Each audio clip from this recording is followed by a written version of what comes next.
Today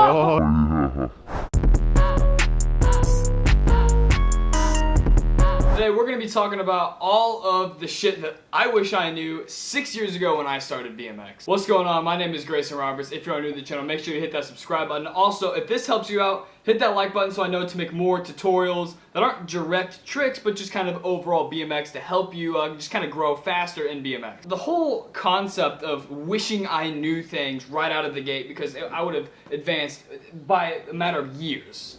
If I would have known all of the knowledge that I have now when I bought my first BMX bike, I would have probably been 4 years ahead. So what I've gone ahead and done is I've created a course on my website that will be in the description. So basically, this course is designed for this whole concept.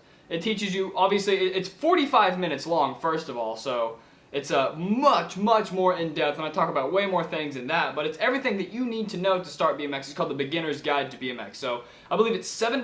Click the link in the description. If you're on the fence about it, at least click the link so that way you can read the full description of it. It kind of gives a little overview, and then if not, you know, skip your McDonald's that day. Don't get lunch from McDonald's. And get the course. So just kind of, I have a whiteboard right here, and I kind of just wrote down a couple notes. Off of that, I'm just going to kind of basically tell you just the things that I wish I would have known that would have helped me much quicker. So the first thing off the bat is what I see a lot of people do is they will just buy a bike. Now, okay, you can buy a super cheap bike just to get into it, start practicing, and upgrade along the way, or you can just kind of save up a little bit and maybe get like a $500 complete. Now, I believe Cooper, one of my roommates' his brother, he just bought a $600 bike. So before he did that, he bought a $400 Sunday. It went to shit on him. He tried upgrading it, but it just wasn't worth it. Everything was going bad on it. So now he's having to buy a new bike, a $600 bike, and now this bike's gonna hold up. So he got this one, and he thought it was just like, oh, you know, I'm a beginner, I'm just gonna get this bike. But then as he started progressing, he destroyed things, and it just got too expensive to keep up with when really everything needed an upgrade. So go ahead, and my first bit of advice is just save up for a more mid-range bike. Don't get a super cheap one, and it depends on your financial state, but you know, there's definitely ways of making money, even if you're a kid. There's so much money going around in this world that you just got to take a little piece of that pie and save up for a decent bike. Now, the bike I ride is about $2,000. You don't need to go there. I mean, anywhere from the $450 to $500, that'd be my lowest recommendation in pricing, if that's possible for you. So kind of invest in a good bike, because once you do that, you're not going to have to upgrade. You're not going to have to get all these parts because the stock ones are destroying or whatever. You're going to save money because they're going to have obviously more aftermarket quality parts that are going to have way more life in them. Bro, it's so fucking hot, dude. It's so hot, bro. Holy shit. That one? Yeah. Oh, I turned it off for the audio. That's why it's so fucking hot in here.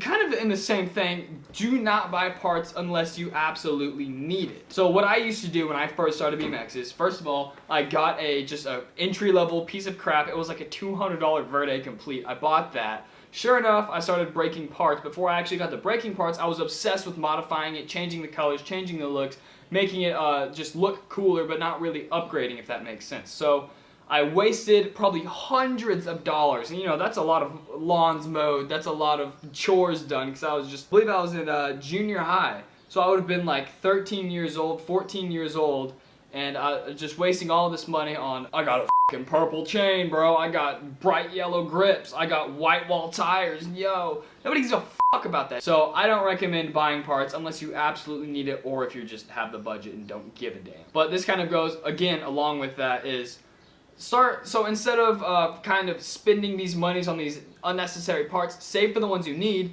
but maybe put away like $50 a month, $20 a month, maybe even $10 a month. So that way, 6 months down the road, when this nicer bike, maybe, I don't know, the pedals break, and it's 6 months down the road, you're going to have 60 bucks, even if you just save $10 a month, you can buy some new pedals. And then let's say, I don't know, 6 months down the road, your bars break. You're going to be able to afford to buy brand new bars if you put away just $10 a month. And in 6 months, probably about the time that you're going to need to replace at least something, depending on the rider. It could last you lifetime without having to do it. My last bike, that bike I rode for, I think, 3 years, and I only had to replace one pair of bars.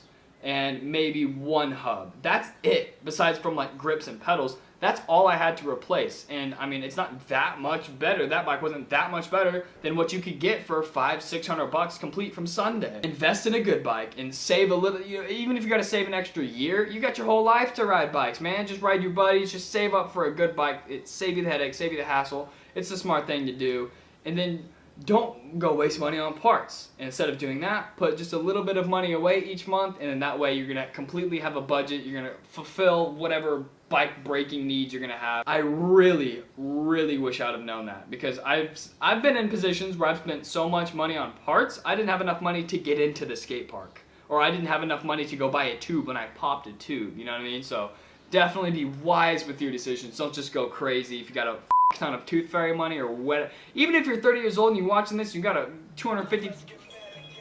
Bro, I am vlogging. So everybody listening, so like my grandpa like passed away recently, and he was cremated, and we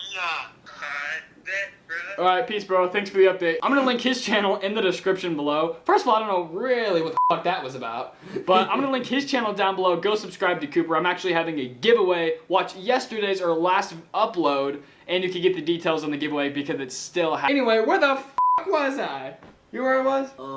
You weren't listening? Okay, oh, I was talking about saving money for BMX. I was going on too much of a ramble about that anyway. The second big point that I have that I wish I understood, this is kind of just something mentally that you have to understand, is your bike is an object. It's like a maximum 30-pound piece of metal. So I don't know if you've ever lifted 30 pounds. That is super light. Now, it may seem kind of heavy when you lift the bike with one hand because it's awkward in the weight distribution, but it's really not heavy, and it's a piece of machine. So there's absolutely no excuses. I've heard people like, oh, my bike is, the geometry's off, the bike's too heavy, I'm too fat. There's absolutely no excuses. Watch this. I'm going to do it in the background. So if you could have a 30-pound dumbbell in your hand, which is not heavy, and then go like this, you can fucking 180. I don't want to hear any excuses. One thing that I used to blame was like, oh, my top tube is too short to throw bar spins. It hits my knees. Well, now I'm more experienced. I'm doing bar spins on Barbie bikes like it's nothing. You know what I mean? So like, there's just, I don't know why I'm talking to you, bro. You're on your phone. You're supposed to talk to your I know, yeah. So it like really doesn't matter what shape you are in your bike. As long as it rolls, you're set. So that's just one thing that I mentally wish I knew. So maybe you're at home, maybe you're a little overweight, maybe you got kind of a shitty bike, and you're like, man, I can't ride BMX, I can't afford a new one, I don't want to go on a diet, chicken nuggets are flame. Oh, true, yeah, we do have a buddy who's like 300 pounds, and he like was doing 360s and stuff, like he shreds. But yeah, no, I can very easily see how that's kind of the mentality that you might have, because that's what I used to have. And luckily later in life when I got better and I realized like I can still do all this stuff on another bike, it's all about skill level and experience, not about what you ride, who you are, what you look like, anything like that. It's all about just doing the tricks and understanding that it's possible and it's just a little piece of machinery. The second you understand that you control the bike doesn't control you, you will go way farther in learning tricks. I hope that makes sense. So I watch X Games and stuff, and like I watch these professional BMX riders, and I see them do these tricks. And like I used to think, wow, that's so good, I could never do that. Now I'm thinking like, wow, how can I do that? And the point is, everything is possible. For you personally, there is no tricks off the table. So let's say you can't bar spin. You can bar spin. If it's possible, if someone out there has done it, it's obviously doable. Now maybe you can't go out in 360 bar spin first try because you don't have the bar spin down yet, but you see what I'm saying. So now my mentality is when I see a crazy edit, someone do a crazy trick, I'm like, oh, I can't do that. I think, how can I do that? Like, what are the tricks that I have to learn that are prerequisites for actually landing that line or that trick or whatever it is? So just know everything is possible, and you can land whatever you want because, like I said, the bike is just a little machine that you control. So you can do it. I mean, if you look at it, people are doing these crazy 360 backflip whips. They're just, little pull back. Their arms are only moving that much. It's nothing crazy. It's just you have to know how to do it, work up to it, and understand that it is possible. And another thing is, you don't be afraid to wear pads. If you're learning tricks, going from knee pads, shin pads, ankle pads, elbow pads, spoggles, helmet, chest all pad. That stuff, huh? Chest pad. Chest pad? Is that a thing? So don't be afraid to pad up, because honestly, every time I padded up, that's how I learned bar spins. My confidence went through the roof because I knew I'm like Iron Man. I'm indestructible with these pads on. I was just tossing them left and right, and what do you know, one day I landed it. Same thing with tail whip. So whenever you pad up, it's like, there's one thing learning them into a foam pit, but it's another thing if you're out like actually trying to learn a bar spin, like maybe off a curb or out of a bank or even fly out or hop. Pad up and your confidence will shoot through the roof. I promise you, don't be afraid. If you roll up to a skateboard and like, oh, pussy wearing pads, be like, well, I'm gonna be the one doing a bar spin in about 10 minutes and you're not. So think like that. I've got another couple things written down on my whiteboard, but I could make a part 2.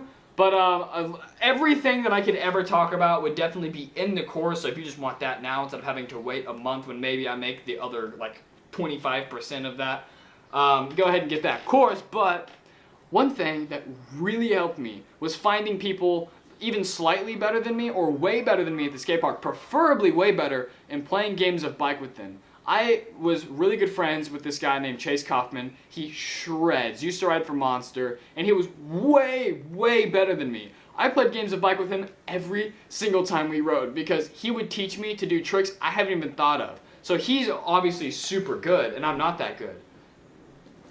What are you doing? So he was obviously really good, and I'm not that good. So he knows what it's like to be in my shoes. He knows he knows what I'm capable of. So if you play games of bike with people that are just past you, they will be able to help you out and set tricks that is in your skill range that they know you can do. You just don't know that it's possible yet. So I highly, very highly recommend playing games of bike. And that's honestly like the only reason I'm probably as good as I am now, like in the time span that I am, because I played so many games of bike with people that were way better. Because after the first one of playing someone that I knew I was never going to win, so most people are like, oh, I'm never going to win, so I don't want to play you. Once I did that and I figured that out, I played as many games of bike as I possibly can. Oh, it smells so good out here with the grilled food. Really? Oh my god. It's mouth-watering, really. YouTube. And the last recommendation I have now, like this may be you, this may not be you, but I wish I would have started a YouTube a long time ago. Like, I've had a YouTube for a little bit and I just kind of posted here and there, but I wish I started doing stuff like this right out of my career, because now Cooper, so Cooper, he's a beginner, right? He's a beginner in BMX and he's starting a YouTube channel. People eat up progression. So that means he's going to be able to document him learning to 180 all the way up to him doing 360 tail whips, and people are going to watch that growth, they're going to fall in love with it, they're going to get ate up with just watching his progression. And since he has a YouTube channel and people are watching him and holding him accountable and he has a reason to go out and try new tricks, that is a major thing. Now maybe you don't even like making YouTube videos, just go out and film yourself trying to learn a trick, upload it, like it's just motivation. Like with this camera, I'm way better than I should be just because I have to go out and get content. I don't want to do the same tricks for you guys over and over. I want to go out, I want to improve, I want to show you guys new stuff. So it's just insanely motivational to just progress way faster. Once you have, like, let's say 13,000 people in the end of that lens, they're going to get bored if I keep doing the same stuff. I have to keep going. I hope all of this makes sense, and this video is going to get kind of long, so I'm going to wrap it up right there. Leave me a like if you'd like me to make more stuff like this, and also in the comments below what other kind of BMX related tutorial, how-to things you would like me to make. Anyway, the sun's coming out and the filter on my camera is starting to get really orange, so make sure you hit that subscribe button, pick up your merch, and I'll see you next time. Peace out, Boss Squad.